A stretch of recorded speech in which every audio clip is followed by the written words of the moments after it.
Hello, and welcome to the GEOConnect Lightning Talk series. Thank you for joining us today. Today we'll be going over strategies for reducing the complexity of human-in-the-loop data labeling tasks for machine learning applications. My name is Megan Spencer, and with the help of my colleague Apoorva Desai, we're going to walk through a few of the steps that we've taken in our own work to reduce the complexity of these data labeling tasks, and hopefully inspire you to think about ways that you might reduce the complexity of your own tasks in your day-to-day work.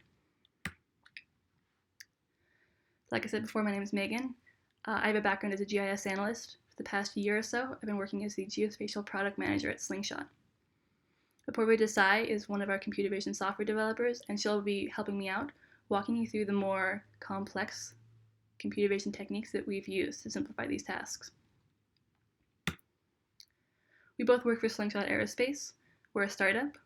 We were founded in 2016. Since then, we've grown to about 40 employees made up of data scientists, software developers, GIS analysts, and electrical engineers. We have two offices, one in El Segundo, California, and one in Austin, Texas. To date, we've raised about $10 million in venture capital. Our founders come from a pretty diverse background, giving us experience in lots of different industries. And as a result, we do work in both the private sector and also in the government defense space. We provide situational intelligence for Earth and space data in a number of industries. One of the sectors that we provide situational intelligence for is emergency management and disaster response. And we do this by providing machine learning-driven analytics based off of overhead imagery. Now, as anyone who's worked with machine learning knows, models often need to be fine-tuned or retrained in order to work across varying geographies or very different types of imagery sensors. And to do this, these models will require labeled truth data. Now, sometimes labeled truth data is readily available, especially if you're looking to do things like segment building footprints. However, oftentimes it's not really available. And this is more common in these disaster response scenarios where you're looking to highlight changes on the ground. Those types of ground truth data sets wouldn't be readily available. And so when the labeled ground truth data doesn't exist, we need to create it. And there are a number of ways that we can do this, but probably one of the easiest is through human-in-the-loop annotators. And so human-in-the-loop annotators provide teams of trained annotators that can look at an image and label whatever feature you're trying to pick out. And this is incredibly helpful. However, as we'll see in a bit, generating labeled ground truth through human-in-the-loop annotators can still be time-consuming and can be prone to errors if you don't think out the types of tasks that you're asking your annotators to do, and you don't give them really effective or easy to answer questions. Okay, so one of the machine learning models that we've built at Slingshot is a debris segmentation net. And this was originally designed to pick up debris after tornadoes in the American heartland. And the original imagery that we trained it to run on was about 30 centimeter resolution. However, after the devastating hurricane seasons of 2017 and 2018, we decided that we wanted to be able to use this net to pick up debris caused by a hurricane in some of these hard-hit areas. We partnered with an imagery provider, and the imagery that they gave us was between 7.5 and 15 centimeter resolution. So it was much higher resolution than what the net was originally trained on, in addition to being a different event in a different geography. So all of these factors combined meant that we really needed to retrain our models in order to get high-quality results of debris segmentation. So here's an example of a few of the image chips that we wanted to label. And we've drawn red boxes around some of what we consider to be debris that we want our net to be able to pick up. Okay. And so a desired ground truth for this type of image would look something like the image on the right. So this is a binary mask of either debris or not debris, labeling each pixel as one of the other. And the easiest way to produce this, or the most straightforward way to produce this, would be to ask an annotator, given an imagery chip, to ask them to draw a polygon around each of the debris fields or individual pieces of debris, and then would convert those polygons into a raster to produce these debris masks. Now, if I click on this video, we'll see an example of an annotator labeling one of these debris fields. And as we can see, it requires quite a bit of clicks. It's very time-consuming to label just a single debris field, and there are many in this image. So at best, it's pretty time-consuming. At worst, we found that the annotators would oftentimes get bored or get frustrated. And after labeling some of these debris clusters very tightly, they would just draw large boxes around some of the other clusters.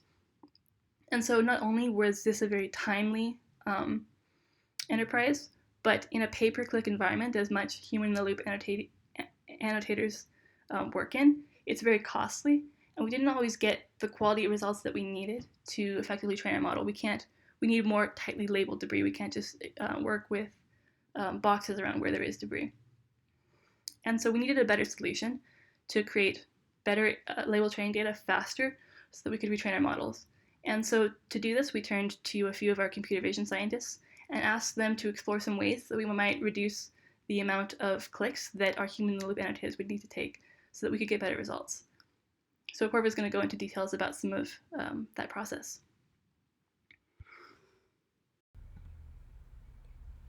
Right. So hand labeling debris is a supervised approach that requires the active presence of a human being. It is time-consuming and overall inefficient. To improve this, Slingshot came up with a novel approach to image segmentation called entropy clustering. This is the process shown in the images here. The image on the left is the input image. By calculating the entropy of each pixel, we get a measure of the degree of chaos of that pixel with respect to its neighbors. We then bin these pixels into clusters of entropy, thereby segmenting the image by local variations. We found that one or more of these clusters nearly always coincided with the debris in the image underneath. So far, this has now been an unsupervised task. The clusters which represent debris are then identified by overlaying our clusters on the input image as shown in the third image here. This is then validated by a human in the loop, and thus we get our debris ground truth, which looks like the image on the far right. Through experimentation, we found that this algorithm generates inferences with high performance metrics, which is why we chose to use this algorithm to put together a data set on which we can train our semantic segmentation model. Creating the right dataset is a crucial step in building robust machine learning algorithms because it can determine how well the model performs during test time. As an alternative to the hand labeling debris task, we decided to give our human annotation partners inputs like this instead. The figure here has 3 columns. The column on the left are the input images, the column in the middle are the entropy clusters, and the column on the right are the entropy clusters overlaid on the input images. We give the human annotators a transparency mask so that they can play around with the transparency and choose the best clusters that represent the debris underneath. So if you were to do this task, looking at the first row, you would say that possibly the green cluster contains debris. And you would be right, because the green cluster encompasses all of the debris in the image below, contains very few false positives. So you would pick the green cluster. But looking at the second row of images, debris is now less evident, is not as localized, and is now contained by a combination of 2 clusters, the blue and the red one, both of which also contain a lot of tree cover, which we do not want to classify as debris. Right. But we did a couple of rounds of pick the best clusters with our annotation partners. We did it as a 3-part question. The first one was, does the image contain obvious debris? If they answered yes, it makes sense to continue doing the rest of the questions. If no, we moved on to the next chip. The second question identified the clusters which best represent debris. And the third was asked in order to try and quantify how much false positive the chosen cluster might contain. We got back improved results. But because debris has such a subjective description, we noticed that a lot of the annotators would falsely identify a chip as not containing any debris when it did, or often classify a chip as containing a lot of debris when it didn't. So fallen trees were nearly always, at the root of this confusion, or leading to a lot of the misclassifications. So one way to improve the process of annotations was to eliminate trees from entropy clusters. We did this by building another convolutional neural net to semantically segment trees. The model was able to inference trees, whether standing or fallen, and we subtracted these inferences from entropy clusters before we handed them off to our human annotators. The quality of annotation results improved significantly, but the general feedback remained that the task was still time-consuming and often confusing. The solution was then to automate the process of identifying the right clusters. So the inferences from our existing debris semantic segmentation model were not perfect, but we can use them to suggest the best entropy clusters to simplify the labeling task.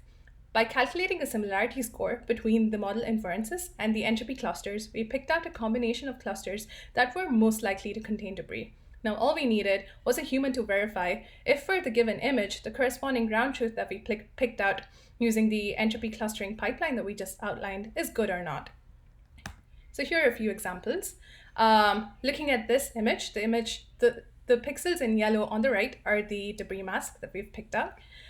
We can see that for the input image on the left, this is a good representation of debris because it covers all of the debris in the image, contains very few false positives in terms of fallen trees or otherwise. So this is in fact a good debris mask. So you would click on yes.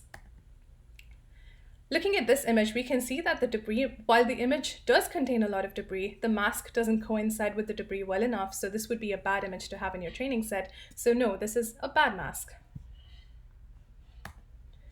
Again, image contains debris, mask doesn't coincide with debris, so this is again another bad mask.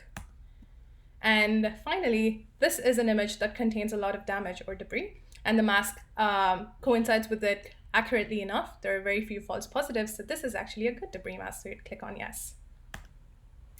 The resulting model that was trained on the new dataset outperformed its earlier version with a new F1 score of 85%. The new inferences had far fewer false positives and negatives. This is in fact seen by the image here. The top left is the input image. This is the ground truth. This is the inference generated by the model, and comparing the inference and the ground truth here, we can see that there are very few false positives or false negatives. Because trees were eliminated so earlier on in the pipeline, we needed very little post-processing to get the inferences production ready. In fact, you can actually see in the inference here that not all of the trees were picked out, which is good.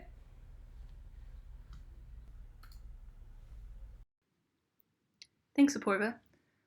So this is what a finished inference would look like.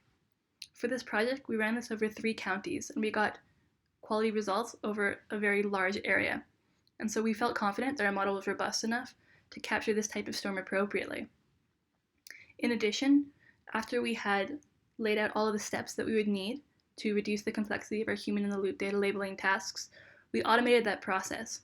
And so that from the time that we get the imagery captures after the aerial images are acquired, in a matter of hours, we can go through the process of generating the entropy clusters, filtering out the trees, suggesting the right cluster, getting the results from the human-in-the-loop annotators, and retraining the model and getting the inferences in a number of hours. And so we've reduced a task that would have taken several days into something that is timely enough to support first responders when they need to know where the worst hit areas are and where to prioritize their cleanup and logistics efforts.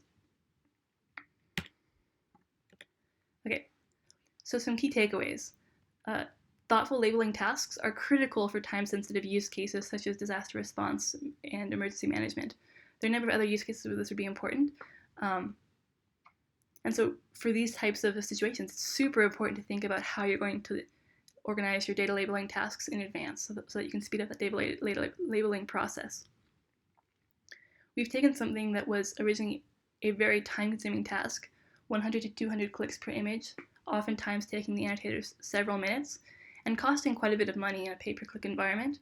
We've reduced that to something that takes just 1 click per image, saving us lots of time and lots of money, and also just generating higher quality training data overall, reducing the variation in the debris segmentation results that we are getting back.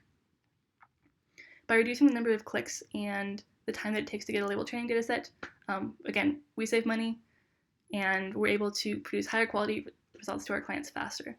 And so we hope that by walking through this process and showing you kind of the ways that we've been able to reduce the complexity of these labeling tasks and the way that we've been able to get results faster, you're able to think through some of your machine learning data labeling tasks and come up with ways to reduce the complexity so that you can also get better results faster.